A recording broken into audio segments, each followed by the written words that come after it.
Yes സാറേ, salary ഒക്കെ നല്ല ഡിലേ ആണ്, EMI ഒക്കെ ഉണ്ട്. ആ സാലറിന്റെ കാര്യം അത് നേരത്തെ കാലത്ത് തന്നെ റെഡിയാക്കാൻ ഞാൻ HR സംസാരിച്ചിട്ടുണ്ട്. കഴിഞ്ഞ മാസം സാലറി അടുത്ത മാസം 30-31, ഏറിപ്പോയ 31, അതിൻ്റെ ഉള്ളിൽ എന്തായാലും റെഡിയാവും. അങ്ങനെ ആക്കാൻ പറഞ്ഞിട്ടുണ്ട്, പെട്ടെന്ന് തന്നെ കിട്ടും. പാക്കേജ് ഒന്നും ഒക്കണില്ല സാറേ. ഇൻക്രിമെന്റ് എന്തെങ്കിലും? ഇൻക്രിമെന്റ് വർഷം 20% ഇൻക്രിമെന്റ് കൊടുക്കുന്നത്. അത് 40% 6 മാസം കൂടുമ്പോൾ കൊടുക്കണം എന്നാണ് ഞങ്ങളെ ആഗ്രഹം. പക്ഷെ ഇൻക്രിമെന്റ് തരണം എന്നുണ്ടെങ്കിൽ പൈസ ഇല്ല, കമ്പനി നഷ്ടത്തിലാണ്. എന്താ ചെയ്യാ സാറേ? ബോണസിന്റെ കാര്യം എന്തെങ്കിലും ശരിയാവും?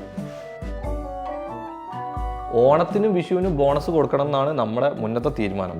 പക്ഷേ ബോണസ് കൊടുക്കാനുള്ള ഫണ്ട് നമ്മളെ കയ്യിലില്ല. കമ്പനി ഇപ്പോൾ പ്രോഫിറ്റിലല്ല പോണത്, കമ്പനി ഫുള്ള് നഷ്ടത്തിലാണ്. സാറേ, ഫുഡിൻ്റെ ബില്ല് എന്തെങ്കിലും റിഡക്ഷൻ ചെയ്യുകയാണെങ്കിൽ, സബ്സിഡി റേറ്റ് ആക്കുകയാണെങ്കിൽ.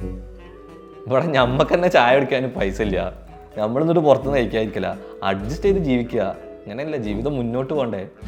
ചുരുക്കി പറഞ്ഞാൽ കമ്പനി പ്രോഫിറ്റിലല്ല, ഈ 100 ആൾക്കാരെ തീറ്റി പോറ്റണ്ടേ?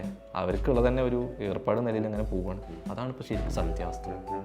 ഒരു ലാഭം കിട്ടണില്ല. സാറേ, ഞാനൊരു 500 റുപ്യ അക്കൗണ്ട് കിട്ടിക്കണേ, അതായിട്ട് ഒരു ഡബിൾ സ്ട്രോങ് ചായ ഉണ്ട് കുടിച്ചാളി, പിന്നെ ഒരു ഗോദ്രേജിൻ്റെ പൂട്ടും വാങ്ങിയിട്ട് കമ്പനിയുടെ പൂട്ടിക്കളി.